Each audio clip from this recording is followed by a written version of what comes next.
Bonjour, bienvenue pour une nouvelle vidéo. Aujourd'hui, je vais vous présenter un vlog lecture centré autour d'un ouvrage. Donc j'ai décidé d'intituler cette série Focus Lecture.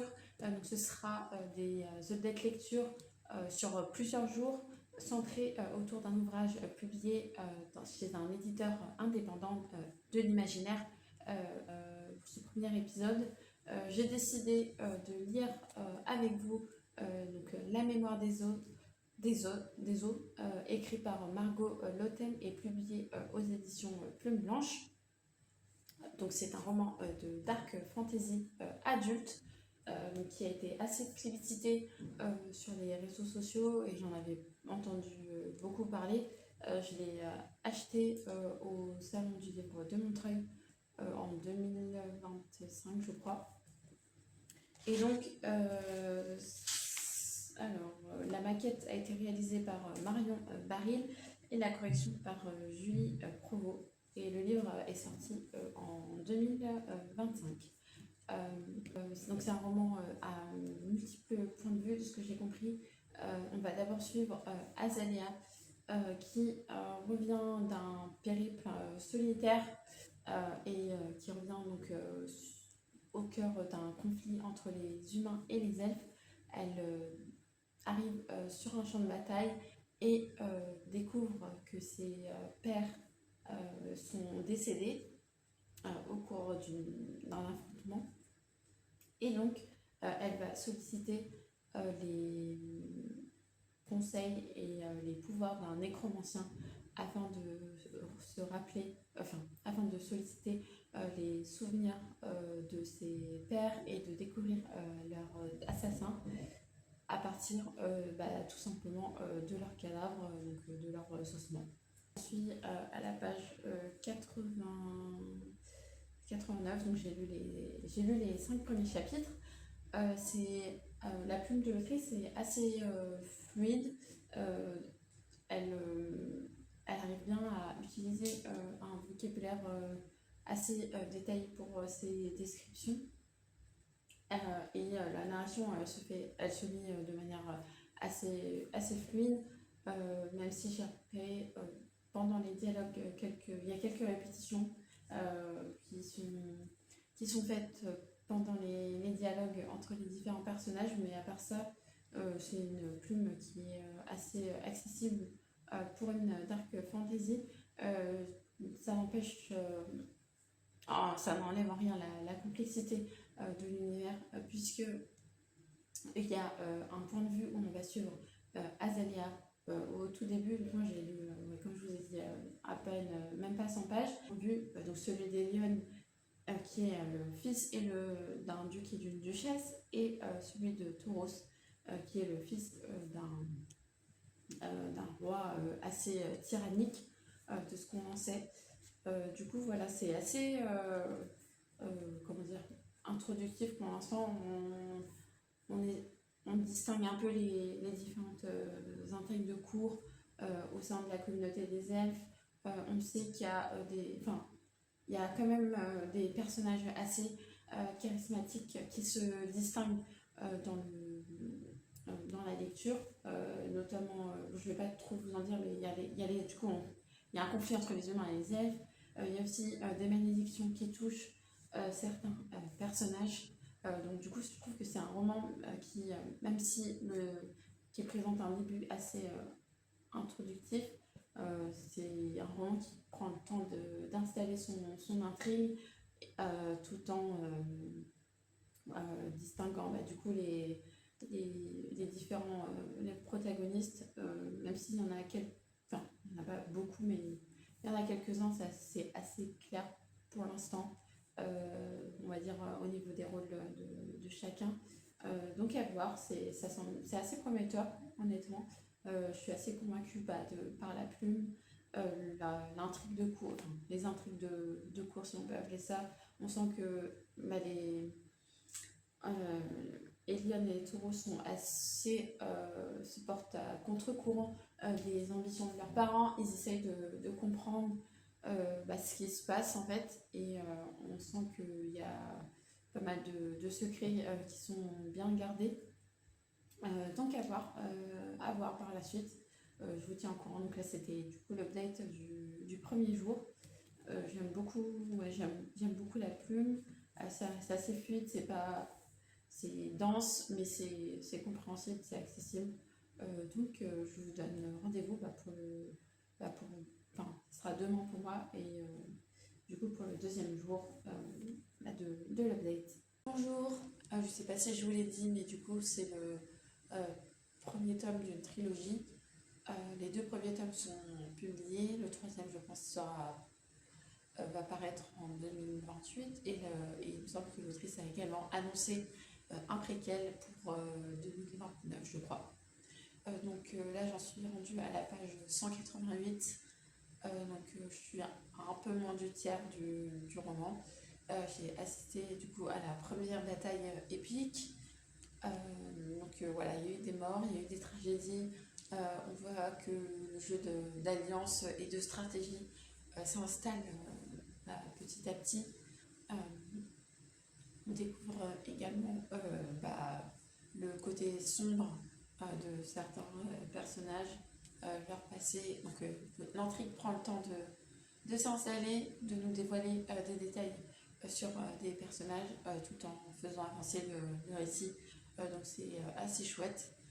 Il y a également un peu les prémices, on va dire, de la relation entre Helios et Tauros qui commence à s'installer, même si là on est vraiment au stade où ils sont un peu obligés de se faire confiance, même si ils n'en ont pas plein envie.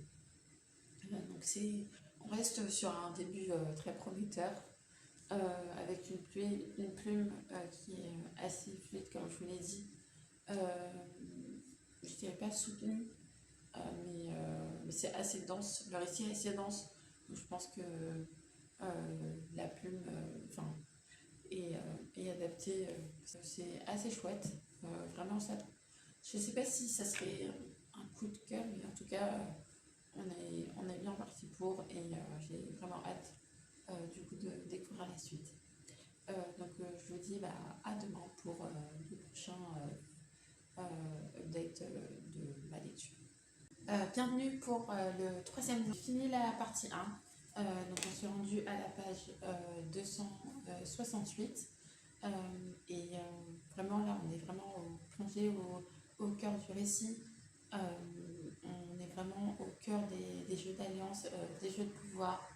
Et voilà, les personnages sont un peu torturés émotionnellement parce qu'il faut penser à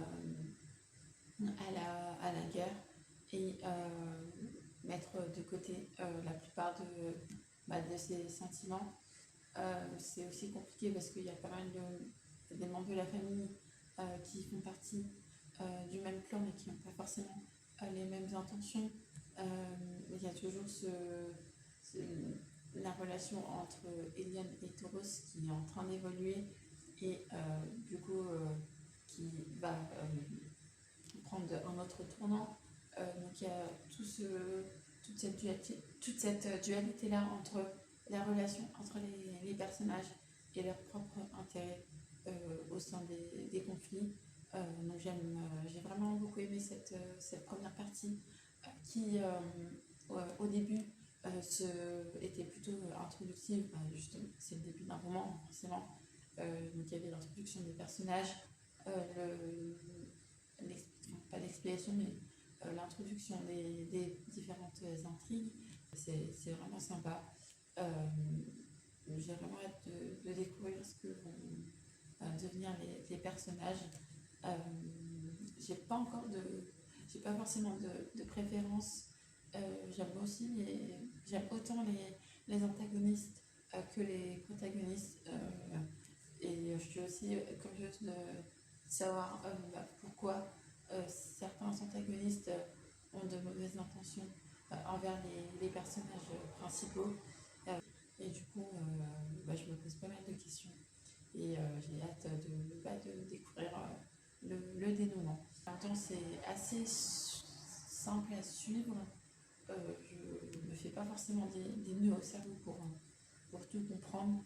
L'autrice arrive bien à dérouler ses propos et à faire ressortir les différentes émotions des personnages.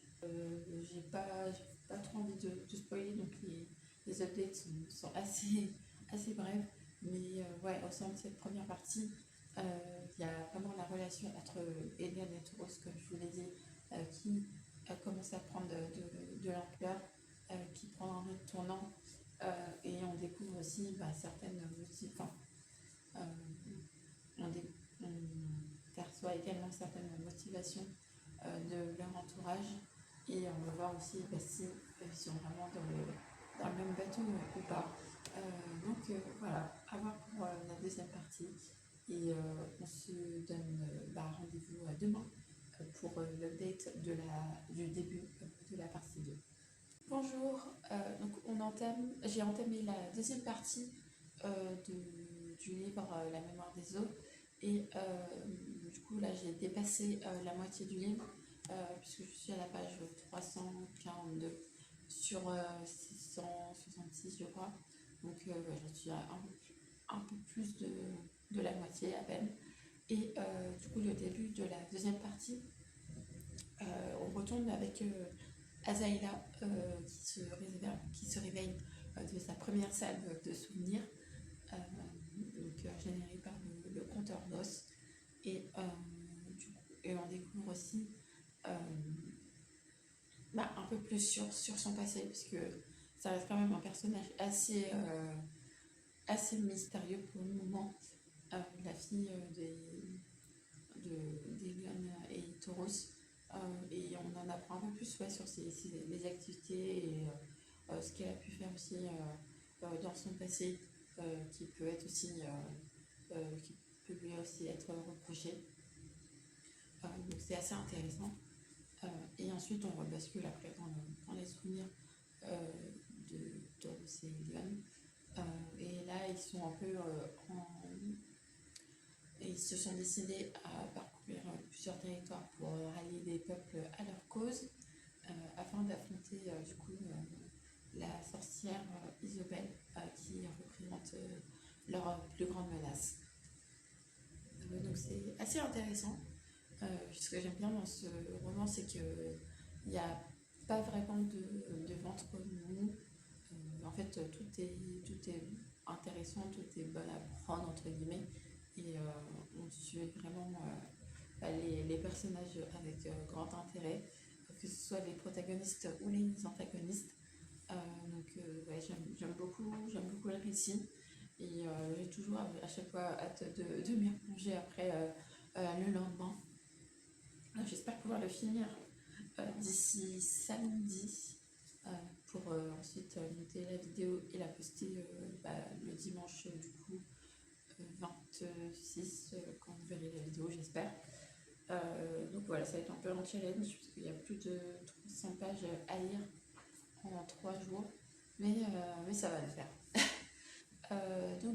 Voilà, c'en est tout pour la deuxième partie. J'ai terminé la partie 2 de la mémoire des eaux. Du coup, je vous ai dit hier que elle commençait avec le point de vue de Azaela, et ensuite on suivait donc d'autres, les deux protagonistes principaux. Et là, on va être concentré un peu sur la quête de pouvoir, et on va dire l'installation du pouvoir de Eliane et Tauros. Et on découvre vraiment, non, on assiste vraiment aux pires exécutions que peuvent perpétuer les deux protagonistes qui éliminent tous leurs ennemis sans sourcilier. Du coup, ouais, c'est assez intéressant de voir qu'il y a en fait, c'est vraiment l'ascension du pouvoir de Eliane et Tauros, cette partie-là. Et on voit comment ils essayent un peu de mener la terreur, de rallier des peuples à leur cause pour faire face à la sorcière Isobel. J'en suis rendue à la page 438. Donc il me reste un peu plus de 200 pages pour terminer le premier tome. Et ouais, j'ai pas trop envie de le clôturer. Mais je pense que ouais, je vais me procurer le tome 2 dès que j'aurai fini celui-là. Parce que j'ai vraiment hâte de découvrir la suite. Je pense pas que le tome 2 fera l'objet d'un focus lecture, que c'est la suite d'une saga et c'est vraiment trop spoilant, je pense. Donc je le chroniquerai juste en update lecture dans mes formats avec plusieurs ouvrages. Puisque j'ai terminé l'ouvrage, en fait, dans cette dernière partie, donc, il me semble que je m'en étais arrêtée à la début de la partie 3, je ne sais plus exactement, mais oui, dans la dernière partie, on monte vraiment dans l'ascension, le point culminant, on va dire, de la guerre entre les humains et les elfes. Donc je ne vais pas forcément vous spoiler, etc., mais il y a vraiment toute une bataille hyper sanglante et épique à la fin. Et je pense que le deuxième tome sera peut-être centré sur elle. J'ai pas lu la quatrième couverture du deuxième tome, mais je pense que ouais, ce sera peut-être centré sur son passé et ça peut être un point de vue intéressant. D'un point de vue global, c'est vraiment une très belle exécution qui est assez fluide. Comme je vous l'ai dit, c'est un univers qui est très dense, mais qui est narré de manière assez explicite et du coup on n'a pas forcément j'ai pas forcément eu du mal à adhérer à la plume de l'autrice et à comprendre un peu les enjeux de cet univers. J'ai vraiment bien aimé la manière dont l'autrice dépeint ses protagonistes. Et j'ai plutôt une attention, j'apporte une attention particulière du coup au développement du personnage d'Azaela qui j'espère sera approfondi par la suite. C'est vraiment, en fait comme on n'en sait pas trop, même si dans la troisième partie on en apprend un peu plus sur son enfance, les conditions dans lesquelles elle a été recueillie, etc. Mais du coup, il y a encore plein de choses, je pense, qui peuvent être explorées. Et c'est vraiment même si c'est pas un personnage qu'on suit beaucoup dans le texte, parce qu'il n'y a que quelques chapitres qui sont dédiés à elle, c'est le personnage que j'affectionne, que j'apprécie et j'aimerais un peu plus en savoir un peu plus sur elle. C'est pas forcément c'est pas étonnante au vu des événements passés et de ce qu'on sait du coup du destin de Elion et Tauros, mais on reste un peu en suspension du coup pour la suite. Je suis très contente d'avoir découvert cet ouvrage qui a été, comme je vous l'ai dit, pas mal publicité sur les réseaux sociaux. Et pour le coup, c'est une sortie hypée, comme on dit, qui vaut le détour. C'en est tout pour moi pour ce dernier point lecture. J'espère que le format vous a plu. N'hésitez pas à me dire si vous avez lu le livre, le tome 1, si vous avez lu le tome 2 également qui vient de sortir d'ailleurs. Et n'hésitez pas à me faire vos recommandations de romans issus de romans d'imaginaire publiés chez des auteurs indépendants. Je serais très curieuse de piocher un peu dans vos suggestions et d'en faire aussi d'autres épisodes de Focus Lecture. Donc merci à vous pour votre attention et on se dit à bientôt pour une prochaine vidéo.